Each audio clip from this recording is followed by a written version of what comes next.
verset 2. La Bible déclare, ne vous conformez pas au siècle présent, mais soyez transformés par le renouvellement de votre intelligence. La suite,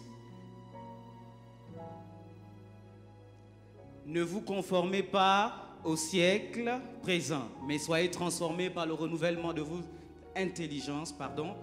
La suite,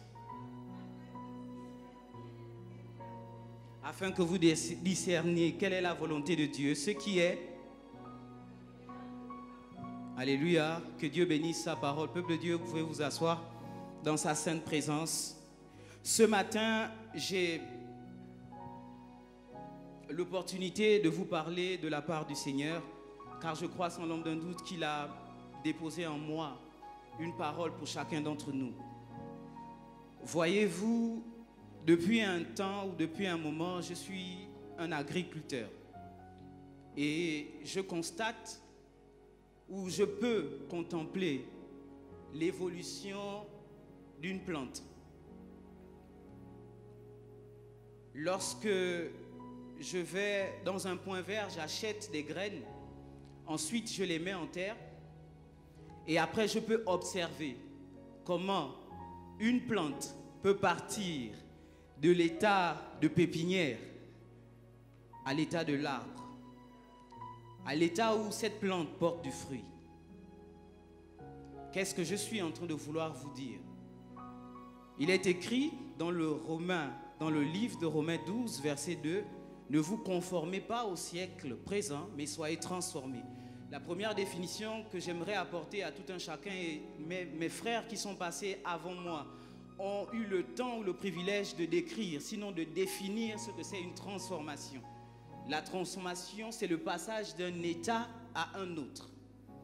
Je disais tout à l'heure que j'ai pu observer une plante partir de son état de pépinière à son état de plante qui porte de fruits, sinon arbre.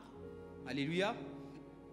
Et donc, ce que j'aimerais dire ce matin, c'est que la transformation n'est pas une chose qui se passe du tac au tac. La transformation est un processus.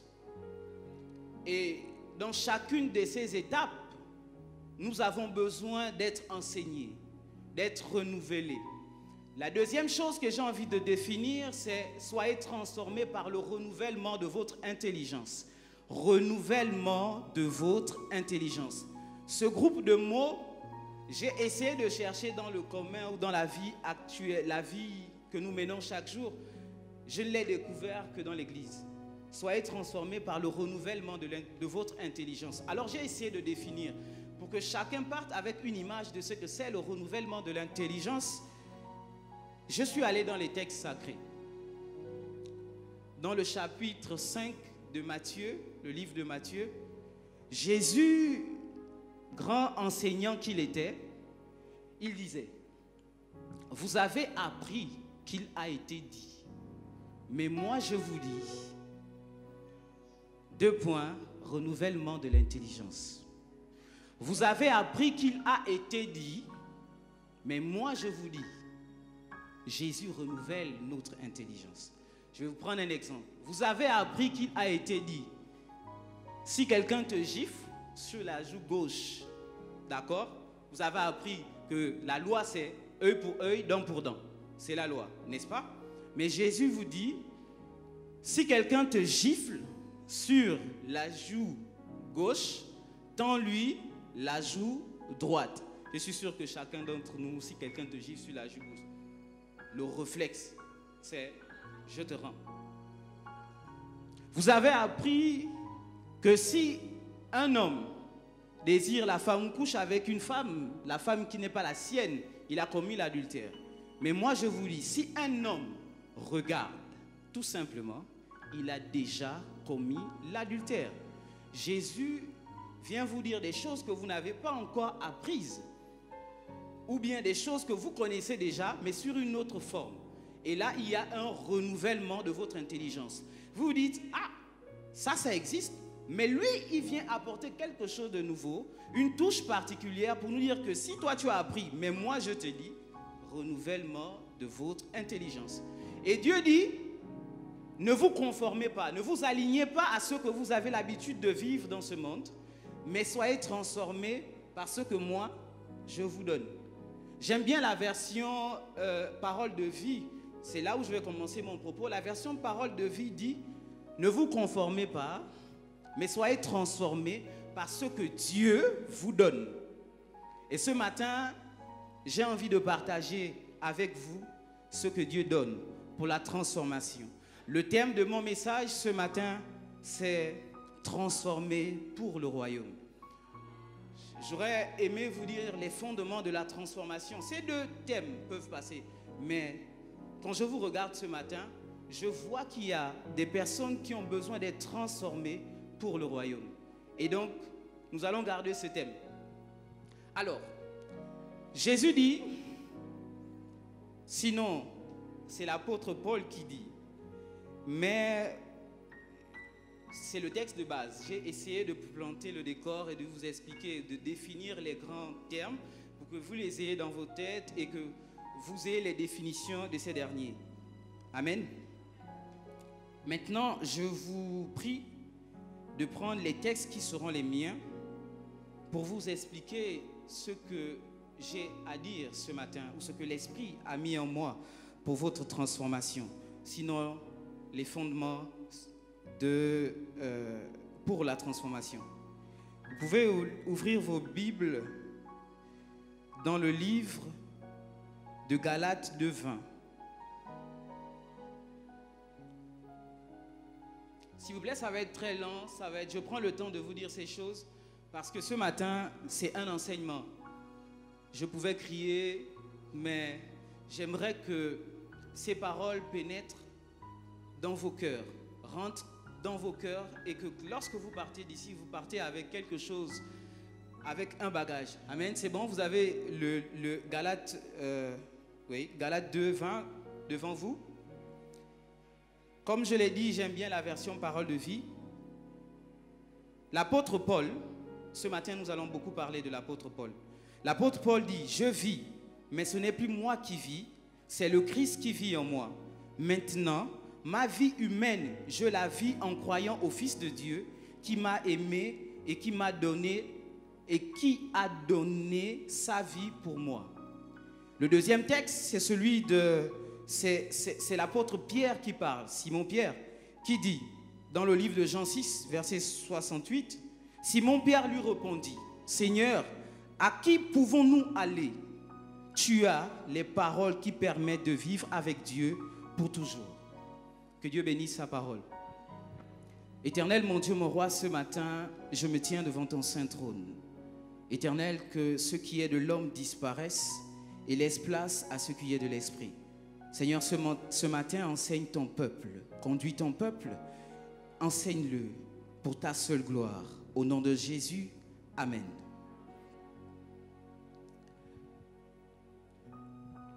Une chose m'a scandalisé lorsque l'apôtre Paul déclare ces paroles, ou sinon l'apôtre Pierre également, qui déclare ces paroles. L'apôtre Paul dit, ce n'est plus moi qui vis, mais c'est Christ qui vit en moi. Et ça m'a permis, en fait, cette déclaration m'a permis de chercher qui est réellement l'apôtre Paul. Frères, sœurs, l'apôtre Paul, avant de s'appeler Paul, l'apôtre Paul s'appelait Paul de Tarse. D'accord? Il était un grand persécuteur de l'Église. Mais ma Bible dit dans le livre de Actes, verset 3, que tout à coup, une lumière est apparue du ciel. Et cette lumière s'est mise à parler à l'apôtre Paul. Cette lumière lui a dit, Paul, Paul, pourquoi me persécutes-tu? Et il est difficile pour toi de résister ou de lutter contre les aiguillons. L'apôtre Paul se retourne, ou sinon l'apôtre Paul, déjà illuminé par cette lumière, n'a plus les yeux pour pouvoir regarder qui lui parle. Il dit, qui es-tu, Seigneur? Jésus répond en lui disant, je suis Jésus que tu persécutes. L'apôtre Paul lui dit, Seigneur, montre-moi ou dis-moi ce que je dois faire. L'apôtre lui dit, tu iras dans la ville et quelqu'un t'enseignera et quelqu'un te dira. Alléluia. Ce matin, un homme a été transformé. Un homme a été changé. Un homme qui était persécuteur est devenu un homme qui a la capacité de déclarer et de dire que ce n'est plus moi qui vis, mais c'est Christ qui vit en moi. Alléluia. Donc, je me suis dit, mais qu'est-ce qui s'est passé dans la vie de cet homme pour qu'il déclare que ce n'est plus lui qui vit, mais c'est Christ qui vit en lui. Cet homme a été transformé. Cet homme n'a pas été transformé du tac au tac, parce que la Bible dit dans les versets qui suivent dans le livre de Actes que pendant 3 jours, l'apôtre Paul était aveugle. Il ne voyait pas. On devait le conduire, on devait lui dire ce qu'il doit faire. Mais après cet acte, l'apôtre Paul a radicalement changé. Et je me suis dit, qu'est-ce que l'apôtre Paul, ou qu'est-ce qui a fait en sorte que l'apôtre Paul change de cette manière et arrive à dire que ce n'est plus lui qui vit, mais c'est Christ qui vit en lui. L'une des choses que l'apôtre Paul a commencé à voir ou à sentir en lui, souvenez-vous, lorsque l'apôtre Paul vient, persécuteur, je ne l'ai pas dit, mais l'apôtre Paul était enseigné, très enseigné. C'était un homme érudit, un homme qui avait déjà une certaine connaissance. Mais lorsque Jésus vient le rencontrer, Jésus lui dit, pourquoi tu persécutes mon peuple? Pourquoi tu me persécutes? D'accord? Donc, l'une des choses que vous devez comprendre également, c'est que lorsque Jésus vient rencontrer l'apôtre Paul, Jésus est déjà parti dans les cieux. Jésus quitte ses apôtres, Jésus n'est plus sur terre. Et la Bible déclare que lorsque Jésus s'en va, il dit, je ne vous laisserai pas seul, je vous enverrai le Saint-Esprit et il vous conduira dans toute la justice de Dieu. L'un des principes que nous devons avoir pour une transformation, ou sinon l'un des fondements que nous devons avoir pour une transformation, c'est l'Esprit de Dieu. Jésus, en partant, dit à son peuple ou à ses disciples, je ne vous laisserai pas seul, je vous enverrai le Saint-Esprit et il vous conduira dans toute la justice de Dieu. Dans le livre de Jean, d'accord, je ne vais pas donner toutes les références parce que j'aimerais également que vous, en tant que fils du royaume, vous ayez la capacité de cerner les Écritures. Et sinon, avec les brins ou sinon les paroles que je donnerai, vous également, vous aurez fouillé dans les textes pour connaître exactement ce qui se passe, ce qu'a dit l'apôtre Jean dans ses livres. L'apôtre Jean dit, je vous dis ces choses-là, d'accord? Je vous le dis maintenant. Mais lorsque le Seigneur enverra le consolateur, il vous dira toutes choses. C'est là où je vais commencer mon enseignement, parce que ce n'est pas un prêche. Et je vous l'ai dit, je vais aller très lentement pour que vous essayiez de cerner. Le Saint-Esprit en nous, nous devons réaliser, premièrement, que nous sommes le temple du Saint-Esprit. D'accord? Dans le livre de Corinthiens, la Bible déclare que ne savez-vous pas que vous êtes le temple du Saint-Esprit? L'une des choses que nous devons réaliser pour être correctement transformés pour le royaume, c'est que nous sommes le temple du Saint-Esprit. L'une des difficultés que nous avons pour une réelle transformation pour le royaume, c'est de ne pas réaliser que nous sommes le temple du Saint-Esprit. Et ça nous freine dans ce que nous devons faire ou dans notre transformation. Pourquoi? Parce que le Saint-Esprit est l'action de Dieu.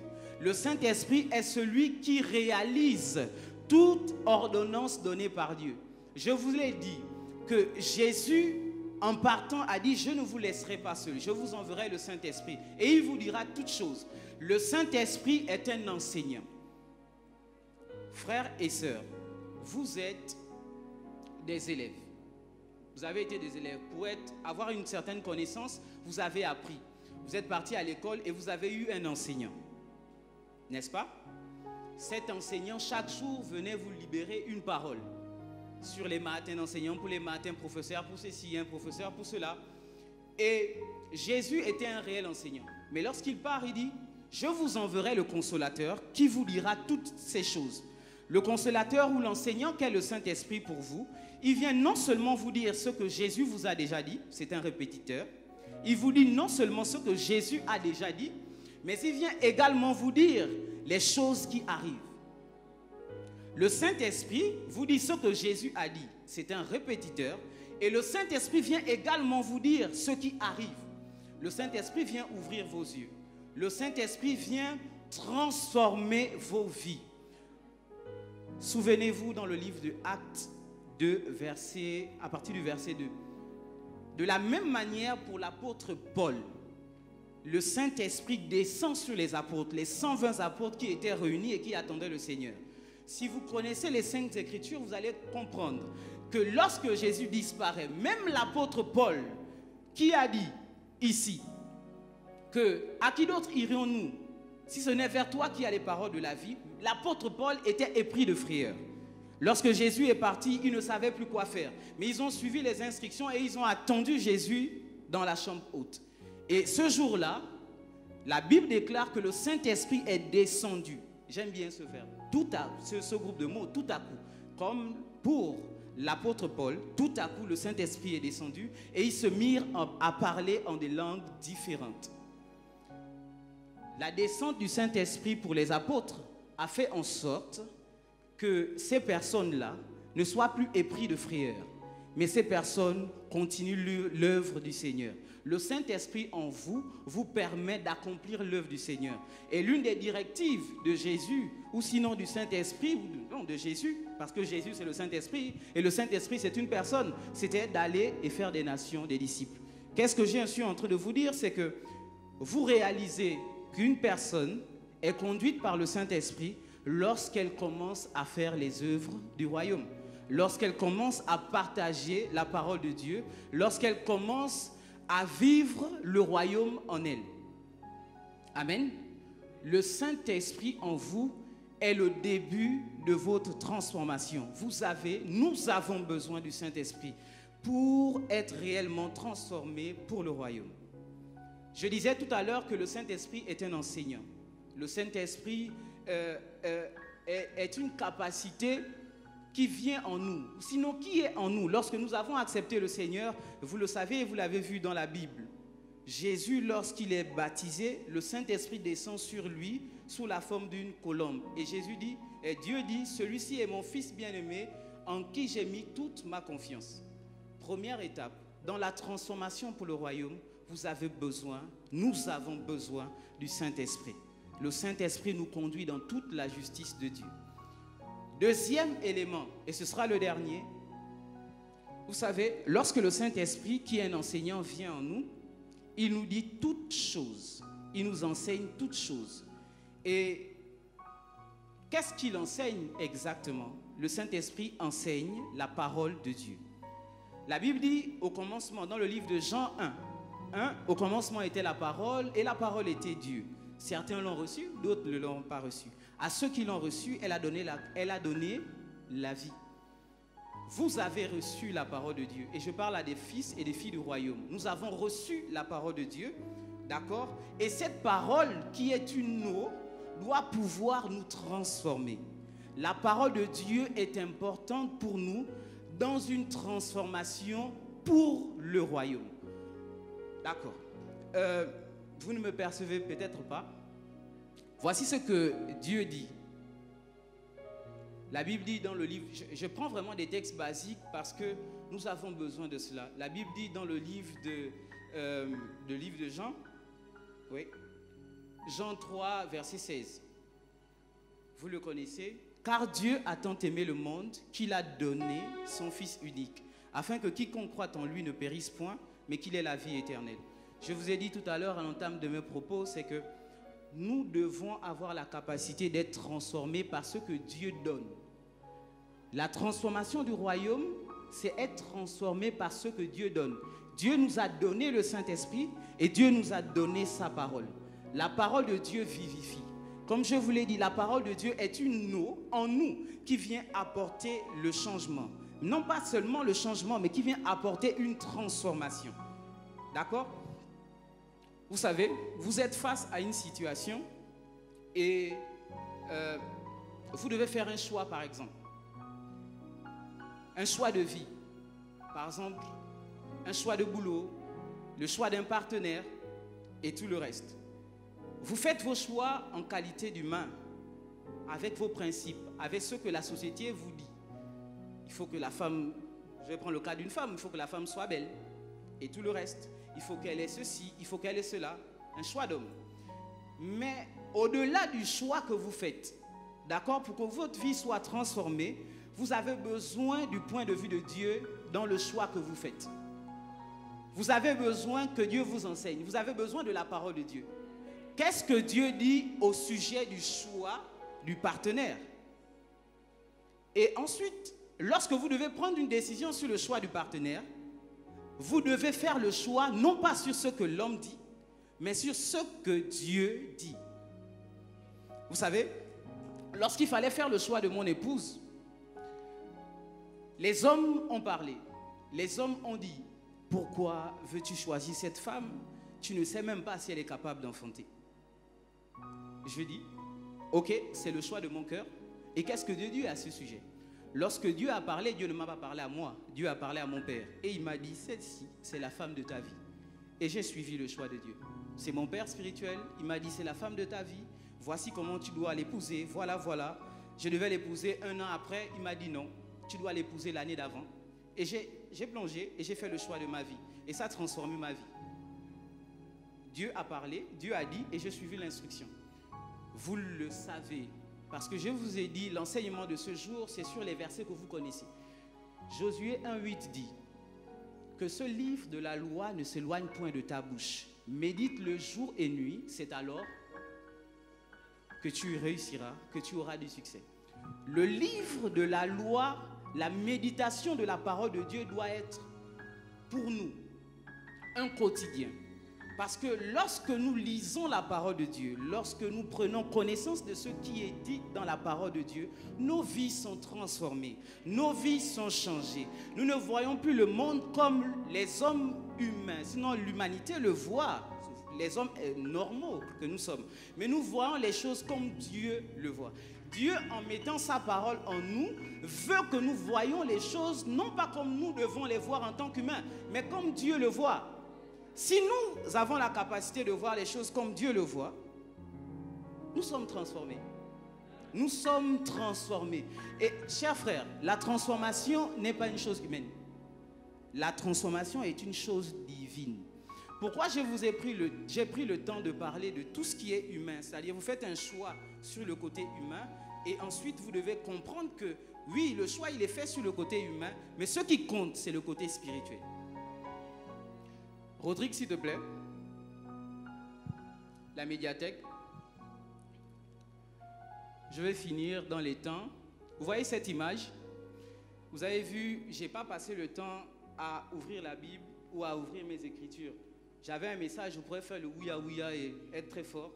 Mais ce matin, j'aimerais que lorsqu'on sort d'ici, l'on sache que le Saint-Esprit est important, est primordial pour tout ce qui est changement. La parole de Dieu est primordiale, est importante pour tout ce qui est changement. Vous voyez cet homme? C'est un peu moi. Je peux descendre? Non. J'aime bien être au contact de vous. Vous voyez cet homme, il regarde un miroir. Physiquement, il est très enrobé. D'accord? Mais à l'intérieur du miroir, il voit quelqu'un que vous appréciez tous, d'ailleurs, que vous aimez, que vous souhaiterez devenir. Quelqu'un d'assez physique, quelqu'un d'assez fort, costaud. Laissez-moi vous dire que pour devenir celui qui est dans le miroir, vous avez besoin du Saint-Esprit. Vous avez besoin de la parole de Dieu. Ce sont les bases et les fondements pour être fort. Pourquoi je vous parle de ces choses? L'image, pourquoi je vous présente cette image? Vous devez le garder en vous et la garder en vous et dire, le miroir, qu'est-ce qu'il représente? Le gars qui regarde là, qui il est? Le gars qui regarde, le monsieur qui regarde, c'est vous de manière physique. D'accord? Vous, de manière physique, vous regardez au travers d'un miroir. Quel est ce miroir? Ce miroir, c'est la parole de Dieu. Vous regardez au travers du miroir qui est la parole de Dieu. Vous avez un bagage en vous et vous avez le Saint-Esprit qui opère la transformation au travers du miroir. Le Saint-Esprit, je vous l'ai dit, c'est l'action de Dieu. C'est le gars qui est en mouvement pour le Seigneur. La Bible est claire, elle dit, la terre était informe et vide. Vide. Elle n'avait pas de forme. Pourquoi la terre? Pourquoi Dieu fait le choix de la terre? Elle était informe et vide. Mais il y avait une présence qui se mouvait au-dessus des eaux. c'était le Saint-Esprit. Le Saint-Esprit, mon image, pardon, vraiment, lorsque vous regardez cet homme, c'est vous physiquement, vous vous dites, vous ne pouvez pas. Mais si vous avez le Saint-Esprit et la parole de Dieu, cette eau en vous, vous serez transformé comme ce gars, costaud. Pourquoi je vous parle d'être costaud ou d'être fort? Parce que Dieu dit dans sa parole que jeunes gens, vous avez la force en vous. C'est pourquoi je vous ai pris cette image-là, qu'elle reste gravée dans vos têtes. Et vous allez vous dire au sortir d'ici, j'ai besoin du Saint-Esprit, j'ai besoin de la parole de Dieu pour être fort. Quelles que soient les situations auxquelles vous ferez face, à cause de la parole et du Saint-Esprit, vous serez fort, vous serez champion et vous n'allez pas baisser les bras. Amen. Je vais vous donner un exercice à faire. J'ai ici 2 livres. Ici, vous avez à ma gauche la Bible. À ma droite, un livre qui a participé à transformer ma vie.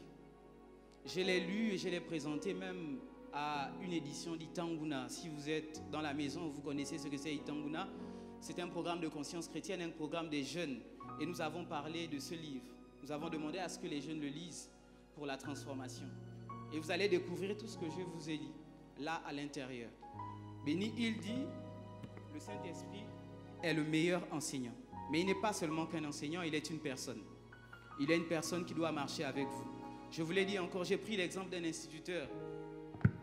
Dieu est l'enseignant, le Saint-Esprit est le répétiteur. Le répétiteur, lorsqu'il vient, il vient vous dire non seulement ce que l'enseignant a dit, mais il vient vous dire encore plusieurs choses. Et lorsque vous avez un répétiteur, si vos parents prennent un répétiteur pour vous, c'est que vos parents veulent que vous ayez une bonne note, que vous soyez transformés. D'accord? Et Dieu a choisi le Saint-Esprit. Dieu a dit, je ne vous laisserai pas seul, je vous enverrai le Saint-Esprit, votre répétiteur, et il vous transformera. Mais il vous transformera, qu'est-ce qu'il vous dira? Il vous parlera de la parole de Dieu. Alléluia. Donc, parole de Dieu et le Saint-Esprit vont de pair. Sont des éléments importants pour votre transformation. Nous avons besoin du Seigneur, nous avons besoin du Saint-Esprit, nous avons besoin de la parole de Dieu associée au Saint-Esprit pour être transformés. Amen.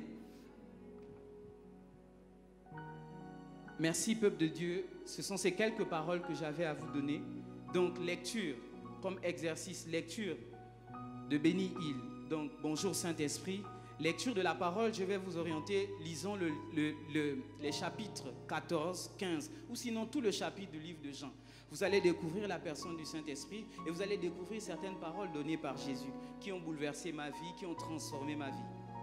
Si aujourd'hui j'arrive à vous parler, j'arrive à monter sur cette estrade avec la peur que j'ai au ventre, avec la peur, je le redis encore, avec la peur que j'ai au ventre, c'est parce que je crois sans l'ombre d'un doute qu'il y a un travail du Saint-Esprit à l'intérieur de moi et il y a un peu du dépôt de sa parole qui fait en sorte que j'arrive à vous dire certains textes, j'arrive à vous sortir certains textes sans pourtant regarder la parole de Dieu, sans pourtant la lire. D'accord? Et c'est cette force-là qui doit nous conduire, qui doit nous aider durant ces moments de crise. Pendant la crise, à partir du mois de mars, c'est cette force-là qui devait nous accompagner. On devait voir maintenant qui c'est, qui connaît. Alléluia. Merci, peuple de Dieu. Nos internautes, nous vous remercions. Nous allons faire quelque chose. À la fin, nous allons prier ensemble. Permettez-moi, peuple de Dieu, si vous me le permettez, il me reste encore 1 minute. Nous allons prier. Nous allons faire une prière ensemble, courte et simple. Voici ce que nous allons demander au Saint-Esprit.